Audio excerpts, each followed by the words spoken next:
Hey everyone, it's Alexa with Grace and Cherish. It's a new day, and today we are talking about our irrigation system that Brandon put in. And because I didn't do any research, I don't know anything, I don't understand it, he does. So he's gonna share a bit about what we did, and then we'll go out into the garden and actually look at how he laid it all out. So take it from there. All right, thanks Alexa. Thanks Alexa, like she said, named Brandon.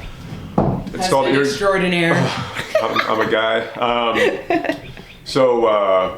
We installed the irrigation system yesterday. So I took off yesterday, day of work, and it took me about 6 hours to do. So it's possible. You can do it. I did it by myself.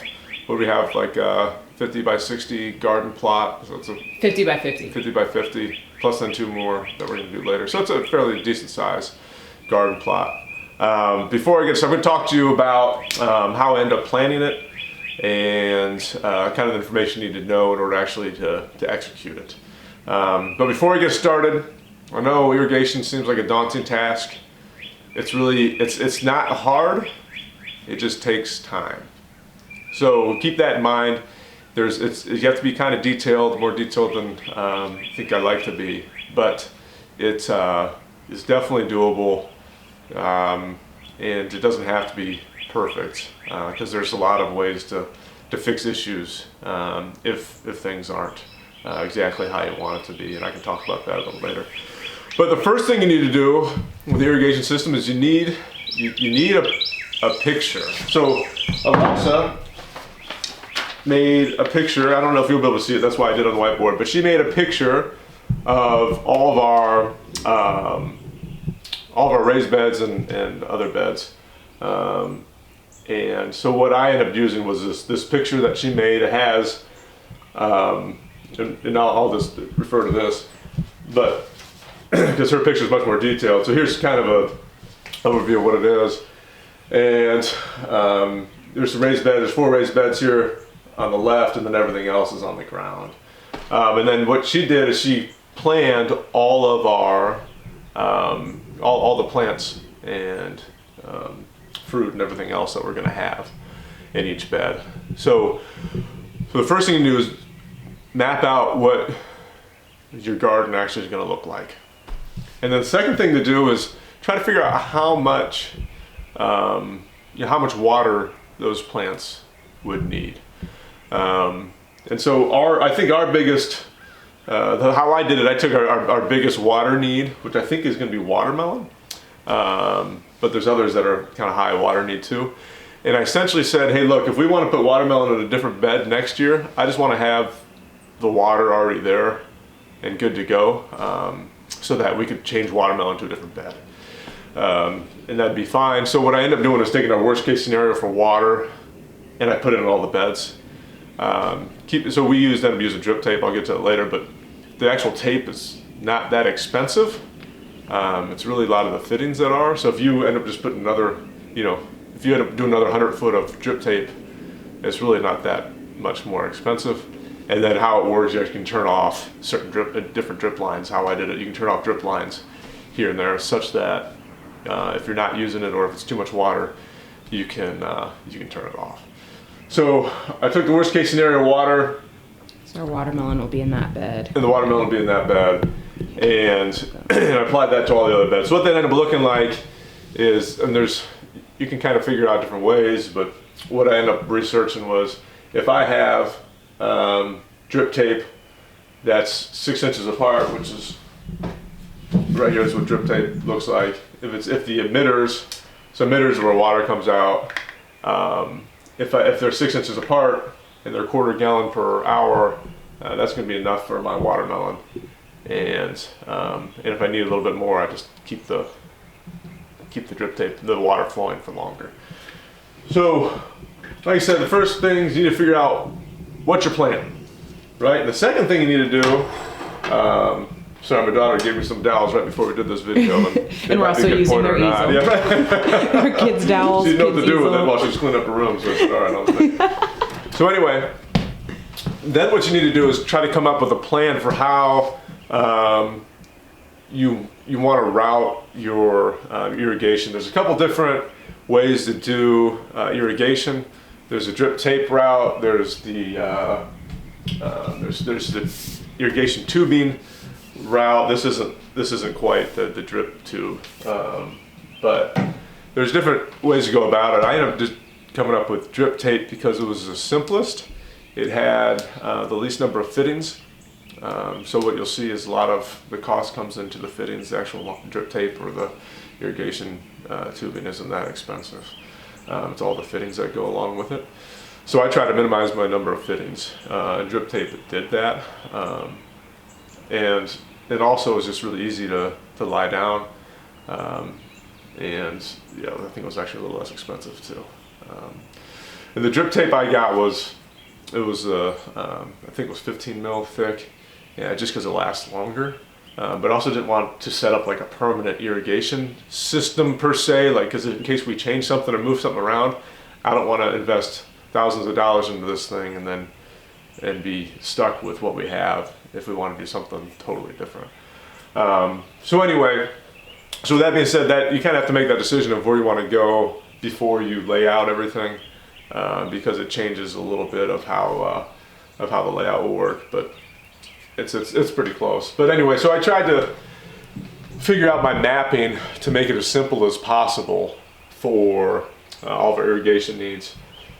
So we also have 2 more beds off to the side. That's going to influence us a little bit. That's not there. So what I ended up deciding is this would actually have been the best spot for our irrigation system, because I could have drawn a line up here and I could have divvied out all the way across and it'd been really easy. The only problem is when we see the garden, is this is like the entry to the garden and it's supposed to be like the pretty focal point, and I didn't want there to be the irrigation central right there. It's called the header unit.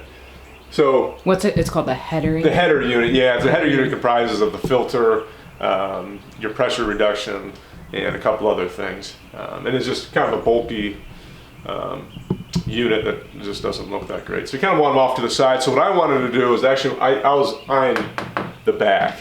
I was like, all right, so how do I get water out in the back? So what I'm actually doing is we have a spigot way down here, and I'm getting a hose to go all the way across and over. And what I wanted to do was, since this is the main aisleway, I still didn't want the irrigation unit to be right here. That would have been another good spot. But also, we're supposed to have like a little table right here. That's supposed to be a cute little area. So I didn't want the irrigation header to be right here too. You're trying to meet my design demands. I was. So anyway, so I was looking back here. So I was kind of eyeing this as where the header is going to be. So I got a location for the header, got an idea of where water's going to get there. So the next thing I need to do is calculate how much water usage I need. I need to figure out how many, I think what they call circuits. I forget what the word is called now, I'm blanking. Zones, there it is. How many zones I need. So in order to do that, like I said, I should have done this earlier, but like I said, I'm going to have drip tape on each, I'll use blue. I have drip tape on each bed, and I'm going to have 3 drip tapes going across each bed. So 1, 2, 3, 1, 2, 3, all on all the 4 foot wide beds. So these are all 4 foot by 20s. All of these guys are. So on a 4 foot wide bed, they say the drip tape will spread out, like the water will spread out about a foot, about on either side of it. So I figure if I do 3 in a 4 foot bed, that should be plenty. And then on my 3 foot bed, I just put 2. Yeah, those are 3 by 3 by 8. Yeah, they're 3 by something. We extended it, so yeah, they're a little bit more like 3 by 10. Okay. So and then that's a 4 by 10. Yeah. So anyway, so I put all this drip tape down. 1, 2, 3, and this one's 8 by 8. I should do 4 on here. And these berry bushes I'll get to a little bit later. Since there's only going to be a few bushes, we're going to actually do focused emitters on there instead of tape. I probably should do the same thing here. I forgot where to put berries there, but I can fix it pretty quick, which is the nice thing about these systems. So anyway, so I took my whole water I figured out how much water I needed. Like I said, I ended up coming up with the, so we'll actually move into, I'm gonna flip this around really quick. And I'm gonna talk about the water cow, because that's pretty important. This is, welcome to class. Yeah, welcome to class. Yeah, I'm not smart enough to be a teacher, but just an engineer. It's just a degree. So what I did is I figured out. So if we have the 0.25, this is gallons per hour emitter, and there's 6 inches. I'm gonna zoom in on what you're writing. Yeah, 6-inch gap. This is a 6-inch gap between emitters. So like you can see the drip tape. There's one emitter right here, one emitter right here. They're 6 inches apart. Each one of them flows 1/4 gallon an hour. Can you let me see it? Put that a little closer. Yep. So. Those little purple things are the emitters. So they're actually pressure compensated emitters. Okay. So the nice thing about those is I'm trying to see. they should flow. It actually won't let me get a close up. That's all right. That's all right. Yeah. That's all right. You can look at that later. But so anyway, there's a 6-inch gap between each emitter. So yeah, I can just draw a picture really quick. So here's your drip tape, and there's a little emitter. Oh man, that looks exactly like it. So so there's a 6 inches apart. Okay. From here. So the reason you need to know that, so if I have a, trying to think of easy math, if I have a 10-foot, well let's just say at the 8-foot bed, right? So I have a bed, it's 8-foot across, let's say 4 foot here. Now 3 lines. I know each line is going to have 8, so it's 8 feet, and they're 6 inches across. You have 16 emitters, right? I'm trying not to get, I don't want to get too detailed, but this is the kind of stuff you have to do in order to do it. So you have 16 emitters per line, and then so you have 3 lines, so you're going to have a total of, 16 times 3? It's 32, 48, right? Yeah. So you have 48 emitters per bed. And then 48 divided by 4 is going to be 12. So sorry. Let me back up. So 48 emitters, and each emitter is a 1/4 gallon an hour. So let's do 48 times 1/4 or divided by 4 equals 12, and that's gallons per hour. Is this making sense? Yeah. Okay. Yeah, I'm tracking. So each bed that's a 4x8 with 3 lines of emitters is a 12 gallon per hour bed. So what I end up doing is you end up taking each bed. I'll go back to here.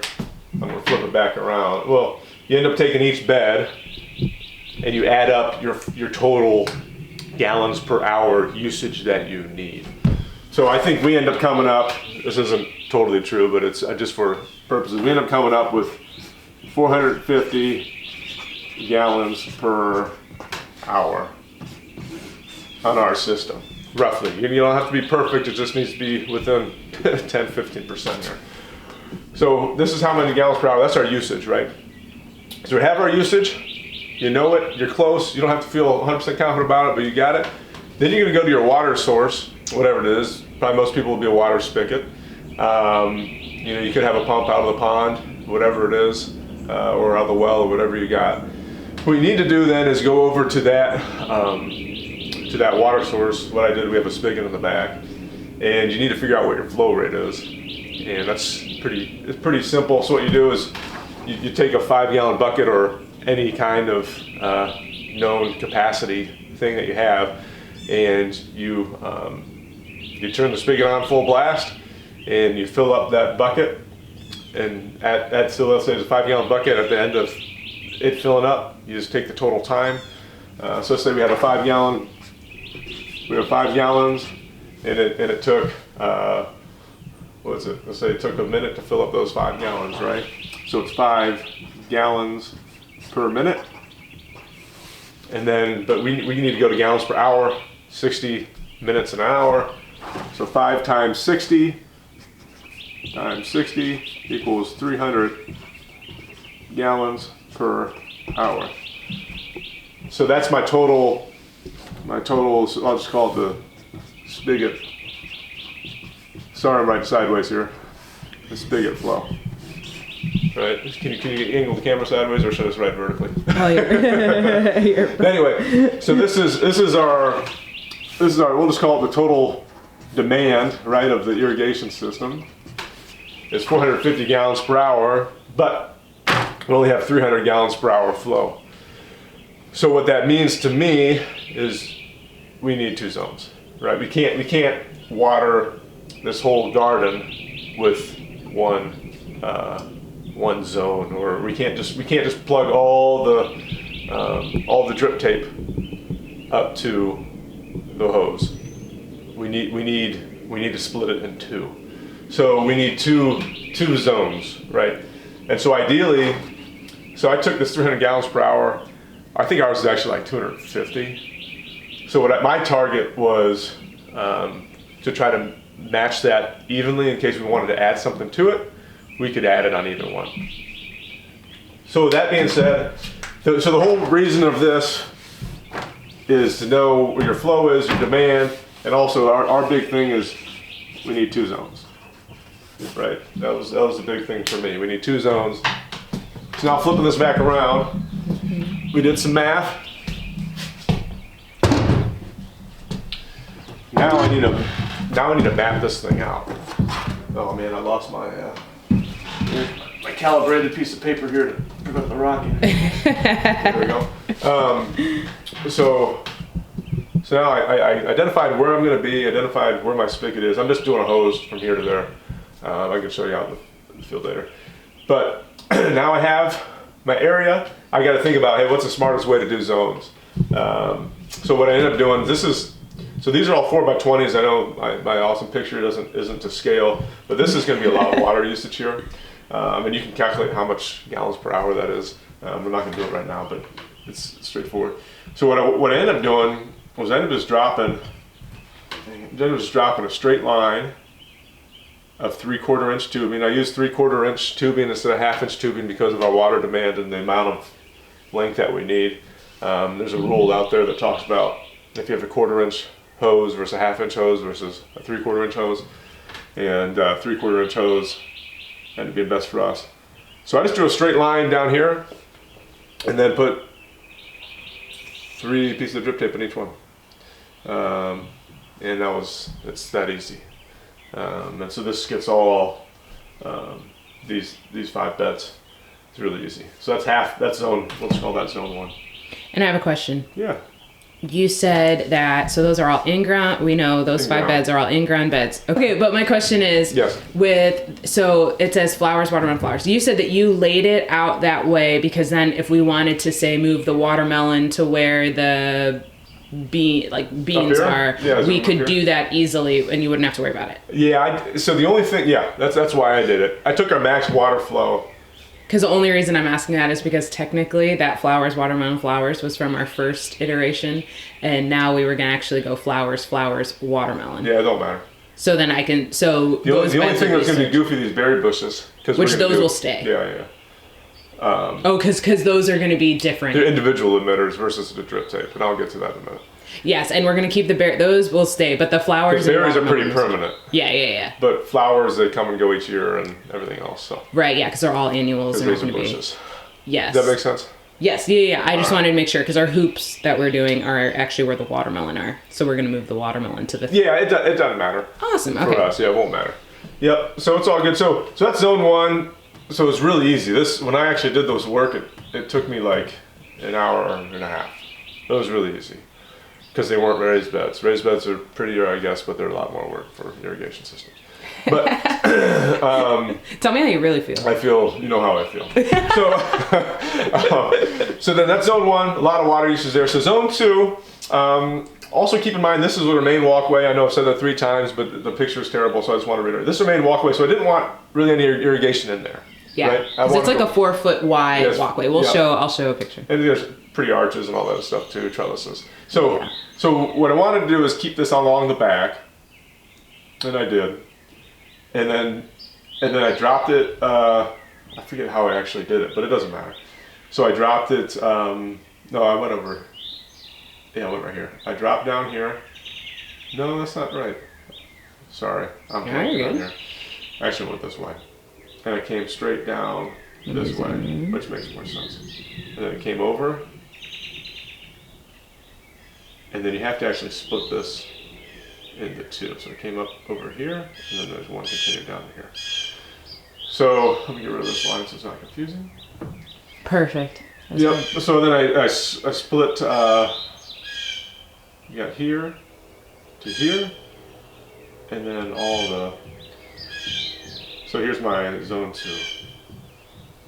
It covers a lot. Yeah. So anyway, so this is zone 2. So I have my zones defined. You want to double check, make sure your water usage isn't too much per zone and all that other stuff. But it's fine. So now you have your general layout, and now it gets a little more tedious. This is probably the most tedious part from a planning perspective, and that's trying to figure out how many, how much tubing do I need, right? So I said I got 3/4 inch tubing, and again the reason was this is about 40 foot, and this is another 40 foot, and 3/4 inch tubing was needed to have that much length, because your pressure drops over distance, and it drops less over longer tubing. Over if you have smaller diameter tubing, the pressure drops quicker.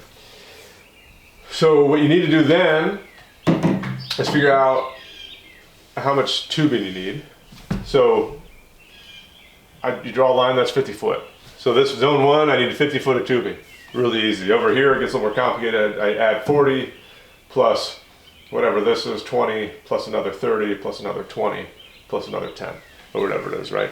So you add all that up, and then you add about 10 or 15% because you're gonna make a goof, you're gonna mess up, you're gonna do whatever. So add about 10%. So I think, and then it only comes in spools of so much anyway. So my option was 100, 200, or 250 feet.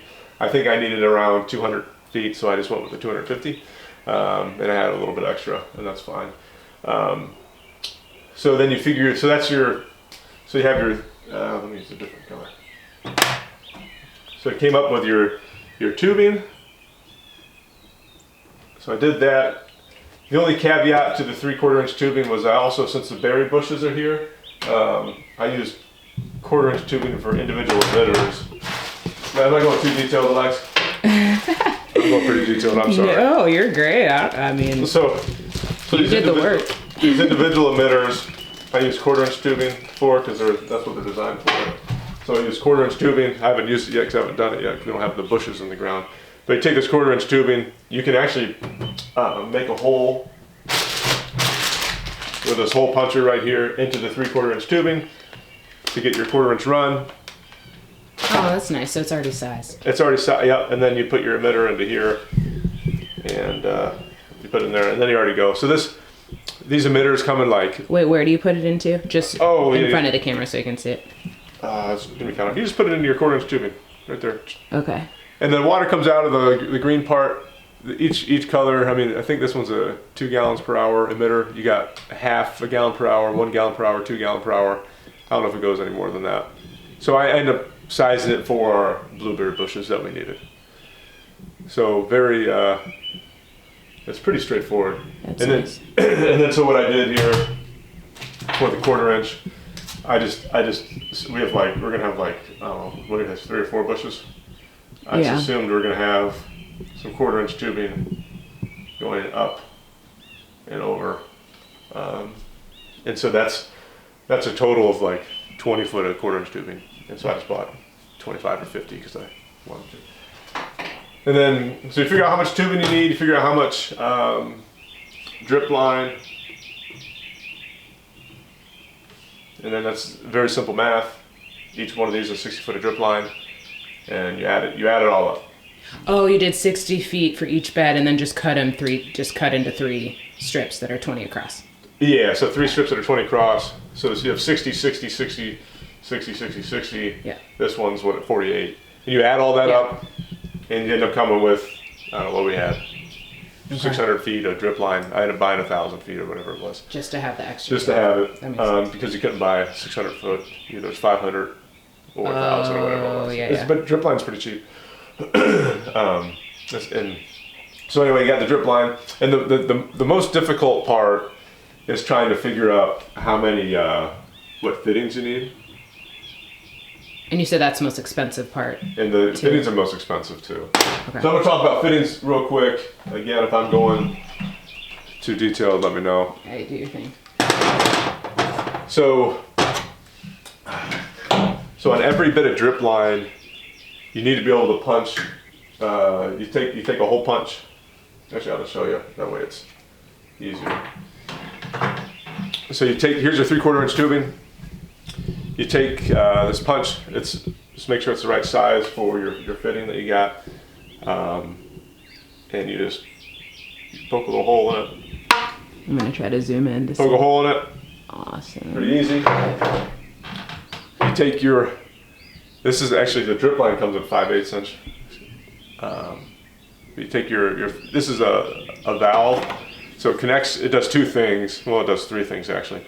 It connects to your 3/4 inch. See how it snaps nice and good in there. So it connects to your 3/4 inch I'm zooming in. line. It's got a valve on here. So the nice thing. This is what I was saying. You can turn off a line if you wanted to, and you can just turn it, and it turns it off. You turn it off. Really straightforward. And then what you do is you take your drip line and you just drip. The emitters are up. They're supposed to be up. And you just shove it on here. It's a little cold out, so it's a little harder. You shove it on there, and then you tighten this up. And that's your drip line. You do all the way across. And then you need a way to end it, or because there's an open here. So you take your, I don't know what they call them, but you just take the equivalent piece, you put it on your drip line, install it, and you tighten it up. And then you tighten this end cap too. And there it is. I mean, this is this would be an effective system if I had water in here and a cap at the end. This drip line would start dripping. And that's all you do. The only problem is you got to do it 3, 6, 9, 12, 15. It just, like I said, it's not hard. That's all but it just takes time. Sometimes it feels tedious, but once you're done, it's really nice. But this whole thing for me, like I said, I did it by myself in 6 hours to actually install the drip line. The planing part for me, I think, took 4 hours to do. And ordering, the planning and ordering. So a total of 10 hours for an irrigation system. That should save us a lot more than that from hand watering. Not mad about it. Yeah, right. So that's that. But then, so these are your fittings. So each line, a drip line, you need one of these valves and one of these, I don't know what you call it, something that ends it off. So you need a lot of these fittings. You also need fittings, and this is the most tedious thing you have to do, because you have to, in your head, figure out where you need a bunch of fittings. What I mean by fittings are like this elbow. So over here, you have a 90-degree turn right there, so you need a 90-degree elbow. And so how you install these is pretty simply just shove it in there, and you tighten it up. And then that will make, so if you go in here, that's what will make your turn right here. And then right here, you actually need, you'll need a T. You actually need 2 T's in this picture. How I did it, you didn't, but you'll need a T fitting. And so a T fitting, essentially what it is, I don't have any extras. You have another outlet pointing this way, so then you can split your flow. And then once you get the raised beds, will probably be easiest to actually show a picture down there, Lex. Okay. But when you have a raised bed, let's say here's your 8-inch piece of wood on the side of your bed, right? You're going to have tubing come into here, into a 90-degree elbow, up here into another 90-degree elbow. So you essentially need, and then you need to come across, and then the picture will make more sense. And then do another 90-degree elbow, and then do another 90-degree elbow down here. So every raised bed, you need 4 90-degree elbows. So I needed 4, 8, whatever you do the math, 16 total 90. Because we have 4 raised beds. Yeah, there are 4 raised beds. Yep. So, but it's not hard. Just imagine you're laying down line. Oh, I need to make a turn here. I need to make a T here. I need to make, each raised bed, I need to go up and over. So it's 4 elbows, each one here. Now I need another 90-degree turn. There's another T. And that's how you go about it. You just got to think step by step by step. I'd recommend that you order probably an extra 10% of each one. So say you need, 20 elbows, I'd order extra 2, because you might miss something. Or I'd order an extra T as well. And so that's the fittings. And the last thing that you need to know is pretty much the last thing is the header. The header unit consists, we'll take a picture of it out there, but it consists of backflow preventer. So if for some reason your system got pressurized, you don't want that flow to go back into your house or wherever you're pulling from. So you have a backflow preventer, then that'll go into your filter. And you have a filter because all these emitters are tiny. They have little tiny orifices, little tiny holes in them that is what actually meters the flow rate.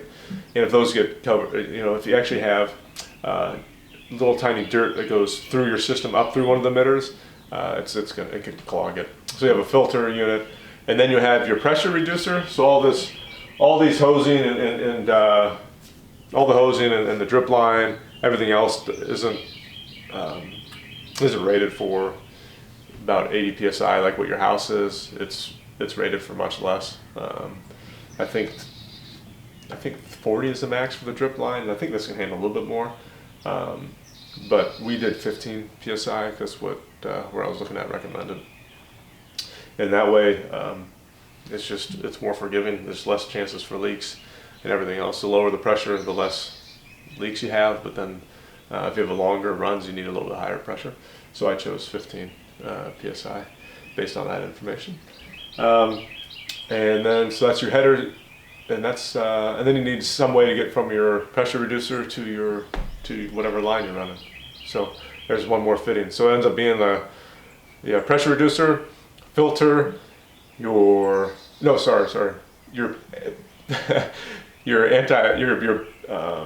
backflow prevention, your filter, your pressure reducer, and then a fitting.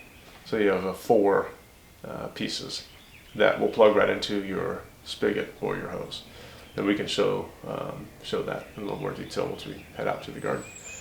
But as for that, then you order all your stuff and you get it in, and you hope you didn't mess up too much. And where'd we order ours from? So I was going to talk about that. So where I got all this information from was a company called Dripdepot. And we're not sponsored by them by any means, but they had a bunch of really useful videos. That's how I figured out just about everything. And so I ended up ordering through them. And they actually have kits too. If you say, well, this is just way too much, I'm not going to spend the time to do it, that's fine. They also have raised bed kits. I used a small farm kit is actually what I use to base all of my stuff on. But they have a bunch of videos of how to plan, how to set things up. They go into more detail than I did, and it's really helpful. They'll talk about how far your emitters should be based on what what kind of crops you have or what you want to do, the pros and cons of being further spaced out, closer spaced in, etc. So definitely recommend them. I can't say if their products last, but they go through a company called Irrigation. That's who makes all of their, at least most of their fittings, their drip line and their hoses. But yeah, I definitely recommend Dripdepot. Awesome. All right, let's do it. Let's go, especially since baby's about to wake up. So we're always on a time crunch. Let's go out to the garden. All right, so this is the header unit I was referring to earlier. So I just put a T-post out here and mounted items on here. You can see the header's kind of long. So how this works is hose goes into this input here, and this is automatic zoning unit. So there's zone 1 and 2, and you can on here you can set up what day of the week you want it to turn on zone 1 or zone 2, and for how long you want to water it. So it's totally automates your irrigation system. And so here's the header I was talking about. So this first fitting is the backflow prevention valve. Then the next one is the filter. The next unit is the pressure reducer, and then after that is just a fitting to drop you to the 3/4 inch hose. So I used a bunch of crazy zip ties. I probably need to make it look a little prettier, but it will definitely does the job. You can see it's pretty sturdy. It's not going anywhere, and it works for now. Maybe I'll come up with something a little bit better later, but this was simple and already had all these things laying around. So here's the raised beds I was talking about. You can tell on the other bed, in the ground beds, you didn't have to have these 2 fittings, but you need these fittings because this 3/4 inch tubing isn't flexible enough. So you needed to route it, have the 2 90-degree fittings, one to push up the 3/4 inch tubing up, and one to push it over to what's called the header, and off the header is then where all the rest of the drip tape comes from. And I put in the clamps here so that the tubing is nice and rigid. It's not moving or anywhere, especially when the water starts flowing. It starts moving a little bit. So this is nice and rigid. It's good. And the only issue with the drip tape up on the raised beds is that means there's a little bit of slope down into the raised beds. We certainly could raise the soil level up a little bit. That would be helpful. But there's a section of the drip tape where one of the emitters actually kind of dribbles down to the second emitter, and that's where it drops into the bed. So it kind of creates an area that doesn't get as much water. But what I found is that these fittings leak just a little bit, and so it actually produces water in this region where there isn't any from the emitters. So I think it still works out just fine. Yeah, and I use the 6-inch emitter, so it's you still get water relatively close to the edge.